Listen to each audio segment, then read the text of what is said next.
जिन्होंने अब तक ये चैप्टर बेटा जी नहीं पढ़ा है या इसका एक भी लेक्चर स्टार्ट नहीं किया, उनको थोड़ा सा मैं इंट्रोडक्टरी पार्ट दे रही हूँ ताकि ये चैप्टर आपको आगे से समझ आए। ठीक है, सबसे पहले आपको यहाँ पर दो वर्ड नजर आ रहे हैं बेटा, इलेक्ट्रो। इलेक्ट्रो का मतलब आपको पता है होता है इलेक्ट्रिसिटी।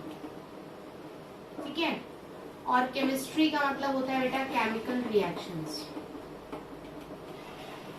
ठीक है, electro means electricity, chemistry means chemical reactions. तो इलेक्ट्रिसिटी की बात करूं तो इलेक्ट्रिसिटी में एनर्जी होती है मेरे पास electrical energy,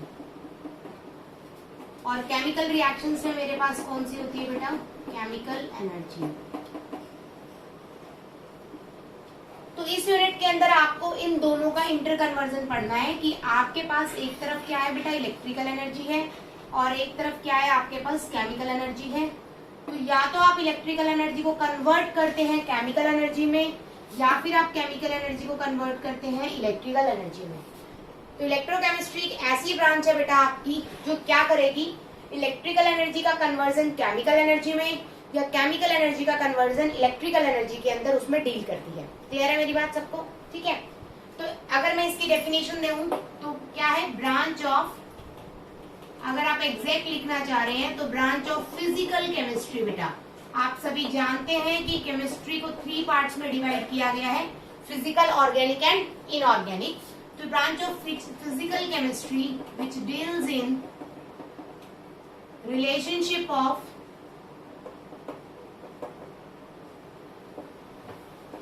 electrical energy and chemical energy. तो इलेक्ट्रिकल एनर्जी और केमिकल एनर्जी के रिलेशनशिप में डील करती है। मतलब या तो आप इलेक्ट्रिकल एनर्जी को कन्वर्ट करो केमिकल एनर्जी में या केमिकल एनर्जी को कन्वर्ट करो इलेक्ट्रिकल एनर्जी। ठीक है, उसके अलावा मैं बात करूं तो इसके अलावा इलेक्ट्रोकेमिस्ट्री थर्ड पार्ट में भी डील करती है, that is conductance of solutions.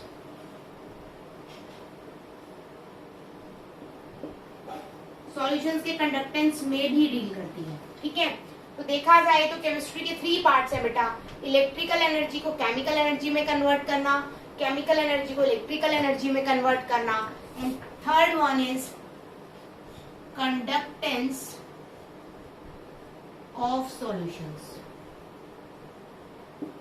ठीक है, क्योंकि आप ये तो पढ़ चुके हैं अपनी 9th 10th क्लास में ही कि मेटल्स के बारे में बात करें तो मेटल्स क्या करते हैं, थ्रू आयंस और होल्स के इलेक्ट्रिसिटी कंडक्ट करते हैं, sorry through electrons and holes के जो कंडक्टिविटी शो करते हैं।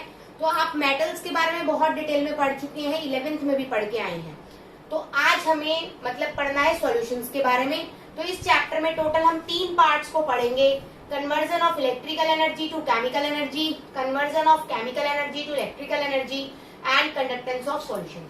अगर मैं कहूँ इन तीनों पार्ट्स में से ये वाला पार्ट्स आपका मेन है बेटा, सबसे बड़ा टॉपिक यही है, इसी पर आपका पूरा चैप्टर है। उसके अलावा 2 टॉपिक्स आपके बहुत ही छोटे छोटे हैं। ठीक है, तो स्टार्ट करते हैं from conversion of chemical energy to electrical energy में।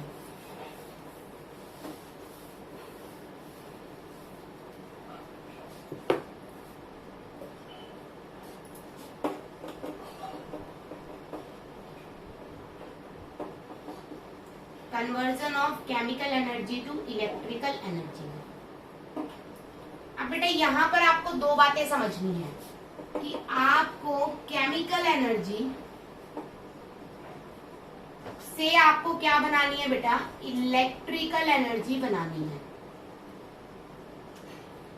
केमिकल एनर्जी आपने पढ़ा है कि 2 टाइप्स की होती है, स्पॉन्टेनियस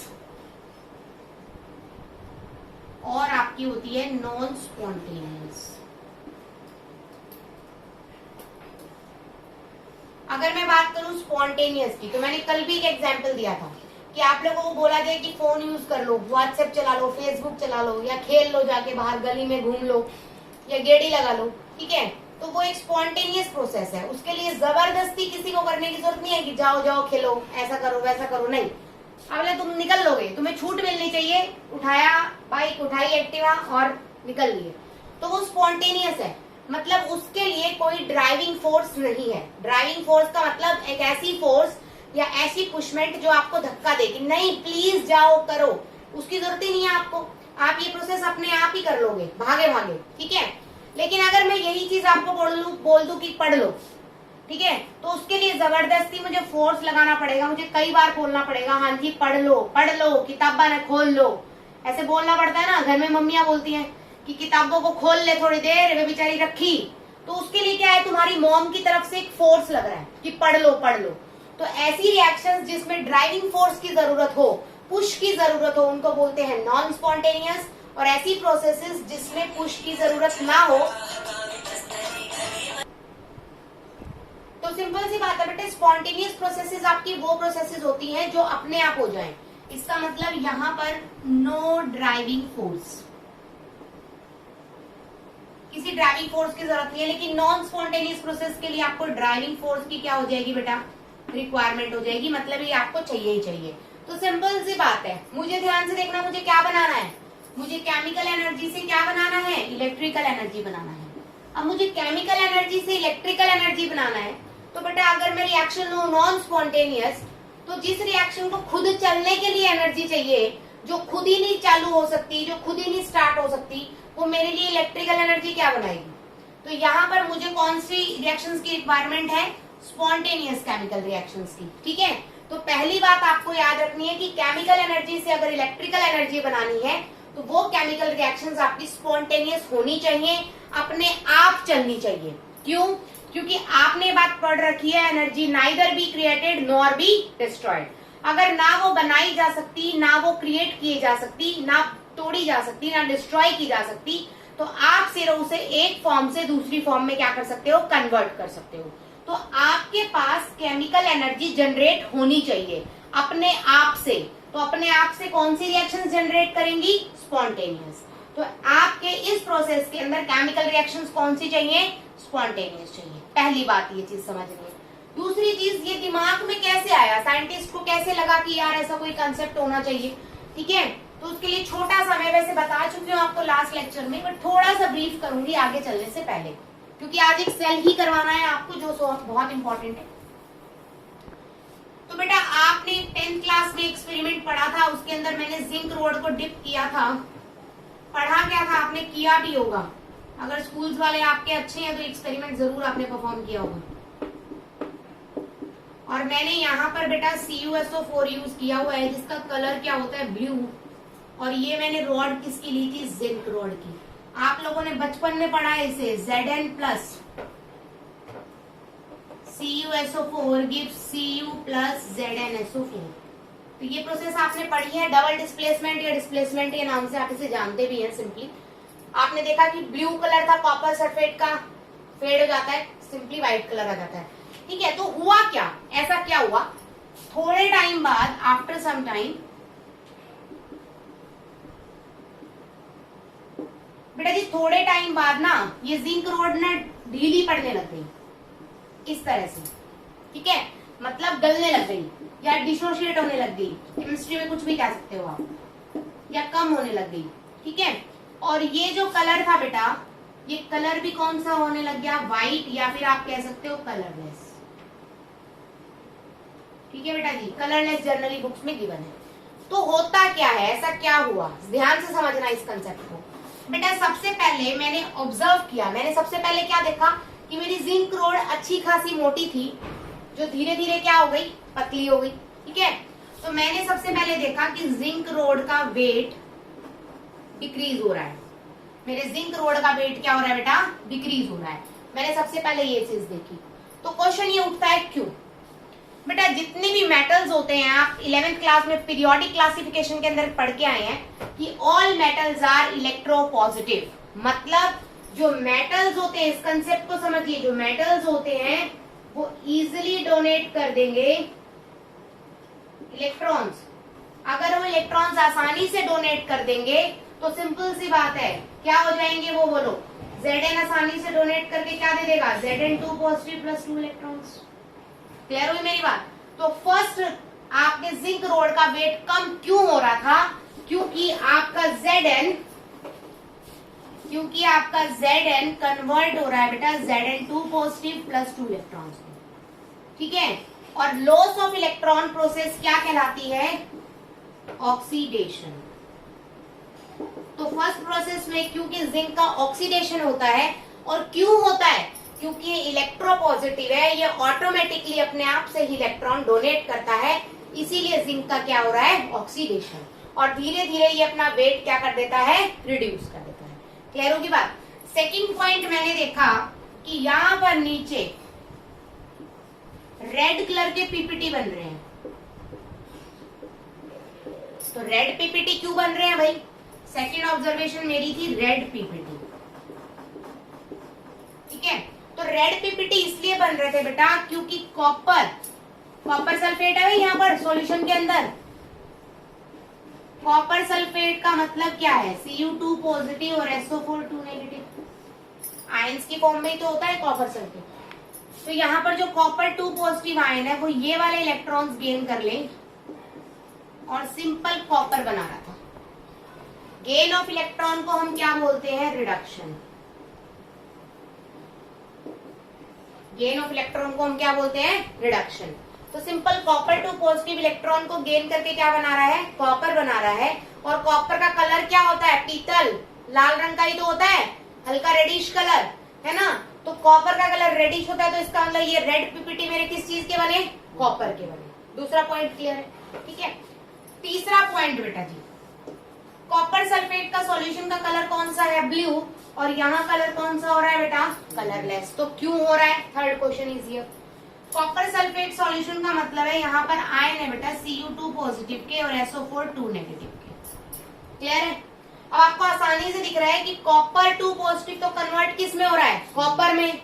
तो जब कॉपर 2 पॉजिटिव का कलर होता है ब्लू, किसका कलर होता है, कॉपर 2 पॉजिटिव का कलर क्या होता है, ब्लू।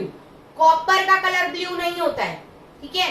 तो सिंपल सी बात है, क्योंकि कॉपर 2 पॉजिटिव आपका बदल रहा है कॉपर में, तो कॉपर 2 पॉजिटिव का कलर क्या होता है, ब्लू, और कॉपर का कलर क्या होता है, रेड। इसीलिए हमारे पीपीटी कौन से थे, रेड पीपीटी थे। क्लियर बात। फोर्थ सबसे इंपॉर्टेंट इसका ऑब्जर्वेशन, फोर्थ ऑब्जर्वेशन था कि बेटा टेम्परेचर इंक्रीज कर रहा है। This is important. Temperature increase होने का मतलब है हीट एनर्जी, ठीक है। तो इसका मतलब क्या हुआ कि केमिकल एनर्जी से आपकी कन्वर्ट हो चुकी है हीट एनर्जी में। अब ये बात तो 9th से पढ़ते आ रहे हैं, शायद उससे भी पहले से, energy neither be created nor be destroyed. तो अगर आपके पास केमिकल एनर्जी थी Ce और आपने उसको हीट एनर्जी में कन्वर्ट कर दिया, तो वो तो वेस्ट ही हो रही है, क्योंकि एक व्हीकल गर्म हो जाएगा, थोड़ी देर में ठंडा हो जाएगा, बात खत्म। तो जो साइंटिस्ट थे ना, उसके दिमाग में ये बात आई कि यार जब मेरी केमिकल एनर्जी हीट एनर्जी में कन्वर्ट हो रही है, मतलब केमिकल एनर्जी मेरी यूज नहीं हो रही किसी चीज में, सिर्फ बीकर गर्म हो रहा है, हीट एनर्जी में कन्वर्ट हो रही है, और वो हीट एनर्जी मेरी वेस्ट हो रही है बिल्कुल। तो ये बात उसके दिमाग में क्लिक की, तब उसको समझ आया कि क्यों ना मैं अपनी केमिकल एनर्जी को किसी ऐसी फॉर्म ऑफ एनर्जी में कन्वर्ट करूं जो मेरे लिए यूजफुल हो। और उसने क्या किया, केमिकल एनर्जी को इलेक्ट्रिकल एनर्जी में कन्वर्ट कर दिया, ठीक है।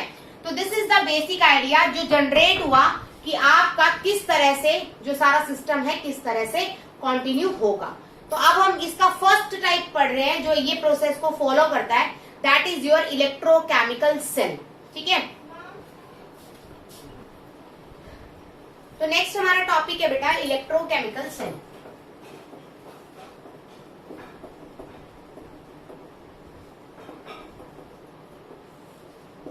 इलेक्ट्रोकेमिकल सेल के बारे में मैं थोड़ा सा आपको बताना चाहूंगी कि आप लोगों ने रिडॉक्स रिएक्शन के अंदर इस सेल के बारे में पढ़ा है, क्योंकि मैंने खुद आपको टीच किया है रिडॉक्स में, ठीक है। और मैंने ये सेल कराया था, आप लोगों को याद हो गया, थोड़ा सा रिमाइंड कर लीजिएगा, जिसके अंदर 2 बीकर्स रखे गए थे। जिंक रोड को डिप किया था ZnSO4 में, कॉपर रोड को डिप किया था CuSO4 में, बीच में हमने सॉल्ट ब्रिज से उसे कनेक्ट किया था, ठीक है। तो उससे क्या होता है, केमिकल रिएक्शंस की वजह से फ्लो ऑफ इलेक्ट्रॉन हुआ, और जिसकी वजह से हमारे क्या हुए, इलेक्ट्रॉन्स के फ्लो की वजह से इलेक्ट्रिसिटी जनरेट हुई। तो उसी सेल को हमने बोला था इलेक्ट्रोकेमिकल सेल। जनरली इसे गैल्वेनिक सेल के नाम से भी जाना जाता है, आपने पढ़ा होगा, voltaic cell and galvanic cell. Voltaic cell इसलिए क्योंकि ए वोल्टा नाम के साइंटिस्ट थे हमारे पास, अलेक्जेंडर वोल्टा, जिनके नेम पर वोल्टिक सेल को रखा गया था। और गैल्वेनिक सेल भी हमारे पास साइंटिस्ट थे, मिस्टर गैल्वेनी, उनके नाम पे इसको रखा गया था। दोनों ही साइंटिस्ट के नेम है, उनके नाम से इस सेल को रखा गया है। आप कहेंगे कि डिफरेंस क्या था, बेटा डिफरेंस ये है कि जो आप गैल्वेनिक और वोल्टिक पढ़ते हो वो 1 बीकर सेल है। अब 1 बीकर सेल और 2 बीकर सेल में क्या डिफरेंस है, तो पहले सबसे पहले हम उस चीज को क्लियर करते हैं कि जब हम एक बीकर यूज करते हैं तो क्या होता है और 2 बीकर यूज करते हैं तो क्या होता है। ठीक है, तो सबसे पहले आपने रिडॉक्स रिएक्शन को थोड़ा सा रिमाइंड करेंगे क्योंकि इसमें बहुत ज्यादा यूज होगी बेटा। रिडॉक्स रिएक्शंस आपने 2 तरह की पढ़ी थी, एक को बोलते हैं हम डायरेक्ट रिडॉक्स रिएक्शन और दूसरे को बोलते हैं हम इनडायरेक्ट रिडॉक्स रिएक्शन।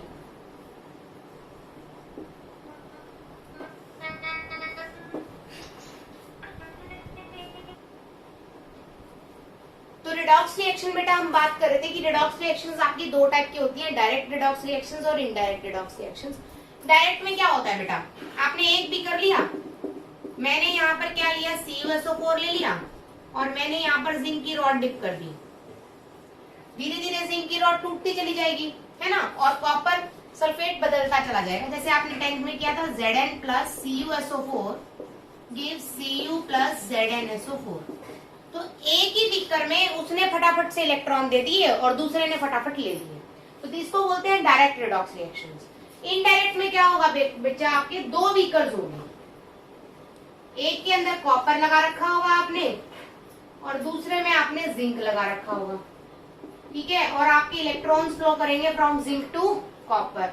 यहाँ पर सॉल्यूशन आपने ले रखा होगा CuSO4 का, यहाँ पर आपने ले रखा है ZnSO4 का। अब आपको पता है कि ये फ्लो तो कर गया यहाँ, बेटा वापस कैसे आएगा, उसी से वापस थोड़ी ना आ सकता है। तो यहाँ पर पाथ कंप्लीट नहीं है, जब तक आपका सर्किट कंप्लीट नहीं होगा, पाथ कंप्लीट नहीं होगा, आपके इलेक्ट्रॉन इलेक्ट्रिसिटी जनरेट नहीं कर पाएंगे। तो मैंने यहाँ पर एक यू शेप्ड का, इन्वर्टेड यू कह दो, उल्टी यू ट्यूब लगा दी। इसी ट्यूब को मैंने नाम दिया था सॉल्ट ब्रिज। अभी इसे डिटेल में पढ़ेंगे हम। इस ट्यूब को मैंने क्या नाम दिया था, सॉल्ट ब्रिज। अब इलेक्ट्रॉन यहाँ से जाते और यहाँ से वापस, फिर यहाँ से जाते और यहाँ से वापस। तो एज अ रिजल्ट इलेक्ट्रॉन अपना क्या बना रहा था बेटा, इजिली सर्किट बना रहा था, जिसकी वजह से इलेक्ट्रिसिटी क्या हो रही थी, जनरेट हो रही थी। तो अगर 2 अलग अलग बीकर्स में, तो बेटा यहाँ पर अगर मैं बात करूं तो यहाँ पर इनडायरेक्ट है कि मतलब एक बीकर में इलेक्ट्रॉन लॉस हो रहा है तो दूसरे में क्या होगा, इलेक्ट्रॉन गेन। जब आपके दोनों चीजें एक ही बीकर में हो, फटाफट से दिया फटाफट से लिया, किसी बीच में मीडियम की जरूरत नहीं है, तो उस टाइप की रिएक्शंस को हम बोलते हैं डायरेक्ट रिडॉक्स रिएक्शंस और इस टाइप की रिएक्शंस को हम बोलते हैं इनडायरेक्ट रिडॉक्स रिएक्शंस। ठीक है, तो अब हम डिटेल करेंगे इस सेल को, क्योंकि इसी को बोला जाता है इलेक्ट्रोकेमिकल सेल। तो यहाँ पे एक छोटा सा क्वेश्चन है आप सभी के लिए कि कॉपर को आपने 11th में पढ़ा है कि कॉपर को डिप करके रखते हैं कॉपर सल्फेट सॉल्यूशन में और जिंक को डिप करके रखते हैं जिंक सल्फेट सॉल्यूशन में। जबकि अगर मैं उन्हें H2SO4 में डिप करके रखूं या किसी एल्यूमिनियम सल्फेट में डिप करूं, मतलब किसी भी इलेक्ट्रोलाइट के सॉल्यूशन में डिप करूं, तो भी वो इलेक्ट्रिसिटी दे देते हैं। तो क्यों मैं इतना ज्यादा खर्चा करके कॉपर सल्फेट और जिंक सल्फेट का सॉल्यूशन ही यूज करती हूँ एज एन इलेक्ट्रोलाइट? इस क्वेश्चन का रिप्लाई आप लोग मुझे कल करेंगे या मेरे व्हाट्सएप पे करेंगे, सभी अलग अलग। ठीक है, तो आप लोग मुझे ये बताएंगे कि कॉपर सल्फेट सॉल्यूशन के अंदर ही कॉपर रोड को प्लेस क्यों किया गया, या जिंक सल्फेट के सॉल्यूशन को ही जिंक सल्फेट के सॉल्यूशन में ही क्यों जिंक रोड को प्लेस किया गया। अलग अलग टाइप के इलेक्ट्रोलाइट क्यों नहीं यूज करनी है हमने, what is the reason behind that. ठीक है, ये आप पता लगाएंगे। अब हम बात करते हैं बेटा इलेक्ट्रोकेमिकल सेल की।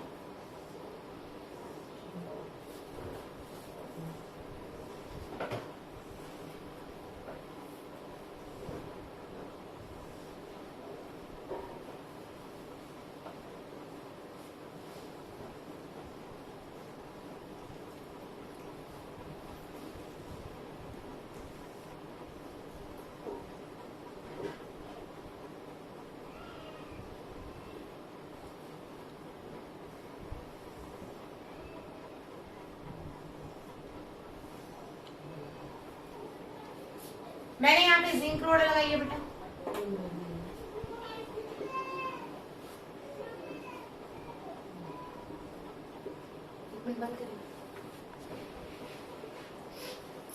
बेटा 2 बीकर हमने ले रखे हैं, इसमें जिंक रोड लगाई है, उसमें मैंने क्या लगाई है, कॉपर रोड लगाई है।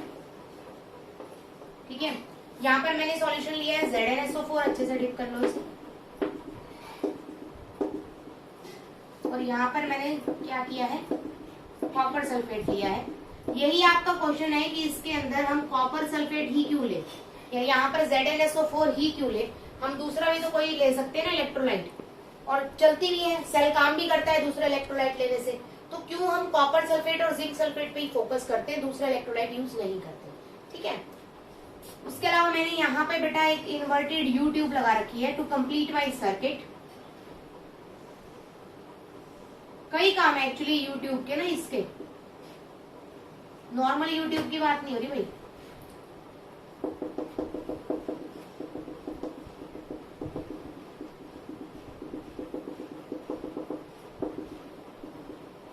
इसको बोलते हैं बेटा जी हम सॉल्ट ब्रिज। सॉल्ट ब्रिज के अंदर जो केमिकल है वो होता है इनर्ट इलेक्ट्रोलाइट। अब वर्ड इनर्ट क्यों यूज किया है? इनर्ट का मतलब ऐसा होता है जिसकी अपनी कोई रिएक्टिविटी ना हो, क्योंकि अगर आप ज्यादा रिएक्टिव ले लोगे तो वो जिंक की तरफ शिफ्ट हो जाएगा, क्योंकि जिंक ज्यादा रिएक्टिव है। लेस रिएक्टिव ले लोगे तो वो कॉपर की तरफ शिफ्ट हो जाएगा। हमें एक ऐसा इलेक्ट्रोलाइट लेना होता है जिसके दोनों आयंस की रिएक्टिविटी सेम हो। जैसे मैंने बेटा KCl ले लिया फॉर एग्जाम्पल, तो KCl टूटेगा बेटा K पॉजिटिव और Cl नेगेटिव में। अब K पॉजिटिव +1 मतलब एक इलेक्ट्रॉन को यूटिलाइज करेगा, Cl नेगेटिव कितने देगा? एक ही देगा, दोनों का 1-1 हो गया ना। तो अगर बाय चांस मैं फॉर एग्जाम्पल ले लूं H2SO4, तो H के ऊपर होता है बेटा +1, SO4 पे कितना होता है 2 नेगेटिव। तो इस केस में अगर देखा जाए तो ये कितने इलेक्ट्रॉन्स को लेगा बेटा? एक को। ये इतनी देर में कितने दे लेगा? 2। तो इनकी रिएक्टिविटी कंपैटिबल नहीं होती। बात समझ आई? ऐसे इनर्ट इलेक्ट्रोलाइट्स होते हैं। इलेक्ट्रोलाइट्स को इनर्ट क्यों बोलते हैं? कौन कौन से को? जो इक्वल नंबर ऑफ चार्ज करे। क्या होगा इसमें? KCl अगर आपने ले लिया, ठीक है, थोड़ा सा प्रोसेस देखते हैं फिर आपको आसानी से समझ आएगा। सबसे पहले यहाँ पर क्या होता है बेटा? जिंक ज्यादा इलेक्ट्रोपॉजिटिव है, दोनों ही इलेक्ट्रोपॉजिटिव है, जिंक भी और कॉपर भी। आप सभी जानते हैं zinc road is more reactive, मतलब जिंक मेटल ज्यादा इलेक्ट्रोपॉजिटिव है देन कॉपर। ठीक है, दोनों ही डोनेटर हैं, दोनों ही मेटल्स हैं, लेकिन ज्यादा अच्छे से कौन देगा? जिंक देगा। तो जिंक सबसे पहले इलेक्ट्रॉन्स दे देगा। बात समझ आई? ये इस तरह से है बेटा कि दो बंदों से पैसे उधारे मांगे, एक ने फटाफट दे दिए, एक ने देने हैं लेकिन रो रो के देगा, 2 दिन बाद 3 दिन बाद बुला के फिर देगा। तो जिंक ज्यादा बढ़िया डोनर कौन सा हुआ? जिसने कहते ही दे दिए, है ना। तो इसी तरह से जिंक रॉड एक ऐसा डोनर है, जिंक मेटल ऐसा है जो तभी के तभी आपको इलेक्ट्रॉन दे देगा, जस्ट तभी। ठीक है, तो आपको जस्ट तभी इलेक्ट्रॉन दे देता है। इसी रीजन की वजह से ये इलेक्ट्रो पॉजिटिव माना जाता है और ये इलेक्ट्रो नेगेटिव माना जाता है। क्लियर हुई मेरी बात? ठीक है, तो जिंक ने बेटा ऑक्सीडाइज करके आपके क्या दे दिए? Zn2 पॉजिटिव और साथ में क्या दे दिए? 2 इलेक्ट्रॉन्स दे दिए। ठीक है, तो जिंक रॉड टूट रही है ना बेटा, टूट के किस में कन्वर्ट हो रही है? Zn2 पॉजिटिव में। तो Zn2 पॉजिटिव में कन्वर्ट हो रही है, इसका मतलब सारा जिंक पॉजिटिव मेरा सॉल्यूशन में आ रहा है। जिंक पॉजिटिव मेरा कहाँ आ रहा है बेटा? सॉल्यूशन में। ठीक है मेरी बात यहाँ तक। और इलेक्ट्रॉन्स कहाँ चिपके हुए हैं? इसके ऊपर इलेक्ट्रॉन्स है बेटा, रोड के ऊपर। समझ आई मेरी बात? कोई डाउट तो नहीं है यहाँ तक? क्लियर हो गया अच्छे से? ठीक है, तो यहाँ पर मेरे सारे के सारे इलेक्ट्रॉन्स किस पे हैं बेटा? रॉड पे हैं, और Zn2 पॉजिटिव मेरा किस में चला गया? सॉल्यूशन में चला गया। क्लियर? अब ये इलेक्ट्रॉन बेटा फ्लो कर जाएंगे इस तरफ, कर जाएंगे ना राजे? तो फ्लो ऑफ इलेक्ट्रॉन्स की वजह से क्या जनरेट होएगा? करंट जनरेट होएगा? अभी भी नहीं होएगा। अभी भी सिर्फ हमने क्या देखा कि जिंक रोड ने Zn2 पॉजिटिव और कॉपर 2 इलेक्ट्रॉन्स जनरेट कर दिए। ठीक है, CuSO4 का मतलब क्या है बेटा जी? Cu2 पॉजिटिव और SO4 2 नेगेटिव है ना। अब ये 2 इलेक्ट्रॉन्स अगर इधर आएंगे, यहां से घूम के इधर आ रहे हैं 2 इलेक्ट्रॉन्स, तो इसके पास 2 इलेक्ट्रॉन बढ़ जाएंगे बेटा, 2 इलेक्ट्रॉन बढ़ते चले जाएंगे, इसके ऊपर सारे इलेक्ट्रॉन्स लगे हुए हैं। तो सॉल्यूशन से कॉपर 2 पॉजिटिव के आयंस किस पे जाके चिपकने शुरू हो जाएंगे? रॉड के ऊपर, क्योंकि यहाँ पर जो Cu2 पॉजिटिव है वो 2 इलेक्ट्रॉन्स लेके और सिंपल बना देगा Cu सॉलिड। कोई डाउट? 2 प्रोसेस आपको समझ आई? सबसे पहले जिंक का रोड टूटना शुरू हो जाएगा, तो जिंक का रोड पतला होता शुरू हो जाएगा। जिंक रोड टूटेगा तो Zn2 पॉजिटिव को सॉल्यूशन में डालेगा बेटा, और इलेक्ट्रॉन्स को फ्लो करवाएगा यहाँ से यहाँ तक। यहाँ पर इलेक्ट्रॉन आते ही कॉपर के ऊपर बहुत सारे इलेक्ट्रॉन्स आ गए। ठीक है, तो सॉल्यूशन के अंदर जो Cu2 पॉजिटिव के आयंस थे वो सभी इलेक्ट्रॉन्स लेने के चक्कर में किसकी तरफ मूव करना स्टार्ट कर देंगे, रॉड की तरफ, और इलेक्ट्रॉन लेके रॉड पे जमना शुरू कर देंगे, डिपॉजिट होना स्टार्ट कर देंगे। यहाँ तक कोई डाउट बेटा? क्लियर होगी बात अच्छे से?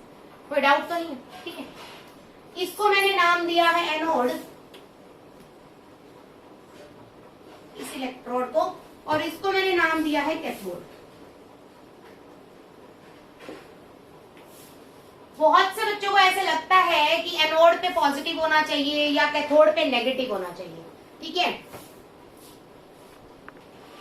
अब अगर मैं आपसे यही चीज पूछूं कि एनोड पॉजिटिव है या कैथोड पॉजिटिव है, कौन सा टर्मिनल पॉजिटिव होगा, कौन सा टर्मिनल नेगेटिव होगा, तो आप एक बात बिल्कुल गार्ड बांध लीजिए, याद कर लीजिए इसको कंप्लीट इलेक्ट्रोकेमिस्ट्री के लिए, रिडॉक्स के लिए, कि एनोड और कैथोड ना तो पॉजिटिव होते हैं ना ही नेगेटिव होते हैं। ऐसा कहीं पर भी फिक्स नहीं होता कि anode is a positive terminal या नेगेटिव टर्मिनल। जिस रोड पर ऑक्सीडेशन होगा वो आपकी एनोड होगी, बस ये बात याद रखनी है, चाहे वो पॉजिटिव हो चाहे वो नेगेटिव हो। जैसे कि इलेक्ट्रोकेमिकल सेल के अंदर anode is a negative terminal, anode negative होता है, जबकि इलेक्ट्रोलिटिक सेल के बारे में मैं आपको कल बताऊंगी, तो electrolytic cell is a positive terminal, उसमें एनोड क्या होती है, पॉजिटिव होती है। तो आपको बेटा इसको रिमेंबर रखना है सिर्फ लोन से, LOAN, L का मतलब लेफ्ट, O का मतलब ऑक्सीडेशन,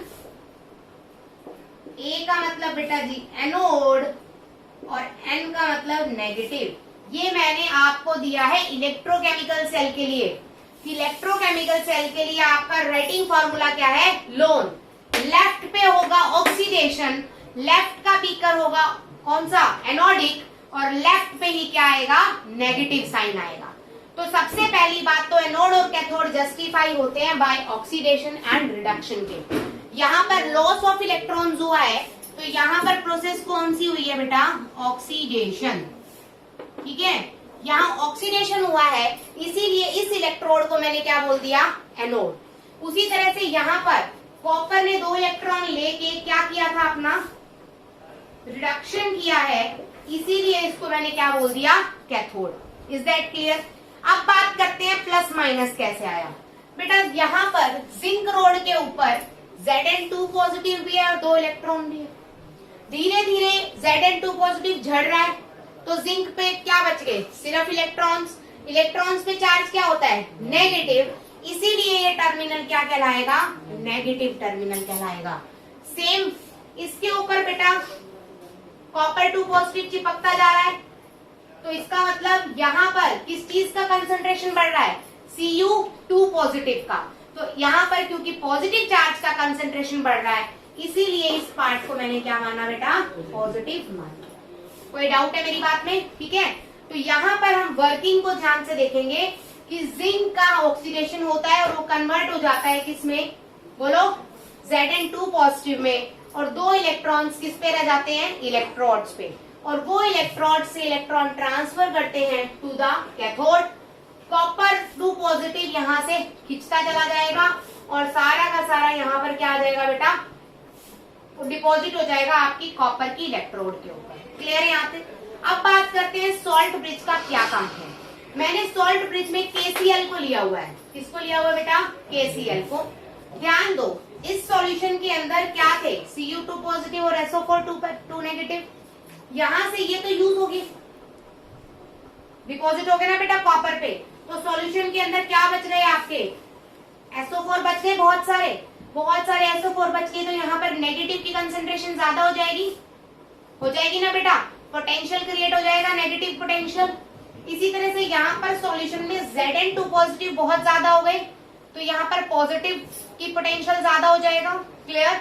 अगर इम्बैलेंस पोटेंशियल होगा तो इलेक्ट्रिसिटी में प्रॉब्लम आ जाएगी, तो आपका यहाँ से जो KCl है ट्रांसफर करेगा, यहाँ Zn है तो बेटा इस तरफ नेगेटिव ट्रांसफर होएगा, तो इधर कौन आ जाएंगे, Cl, ताकि इसको बैलेंस कर सके, और इस तरफ कौन आ जाएंगे, K पॉजिटिव। क्लियर हुई मेरी बात? दोबारा समझो, इस सॉल्यूशन में बहुत सारे क्या बचे हुए हैं, SO4 2 नेगेटिव, तो यहाँ पर मैंने KCl डाला हुआ है, तो यहाँ से सारा का सारा K पॉजिटिव इसके अंदर आ जाएगा, सारा नहीं मतलब जितना चाहिए, तो पॉजिटिव नेगेटिव को न्यूट्रलाइज करके इसको ठीक ठाक कर देगा बेटा। सेम यहाँ पर बहुत सारे Zn2 पॉजिटिव है, तो इलेक्ट्रोलाइट में से आपके क्या आ जाएगा यहाँ पर Cl negative, as a result इसे बैलेंस कर देगा। ये बात समझ आ गई, कोई डाउट तो नहीं। अब हमसे ये पूछा जाता है कि KCl जो हमने इनर्ट इलेक्ट्रोलाइट भरा है इसमें, वो सेमी लिक्विड फॉर्म में क्यों नहीं होता, मतलब क्यों होता है, सॉलिड में या लिक्विड में क्यों नहीं होता।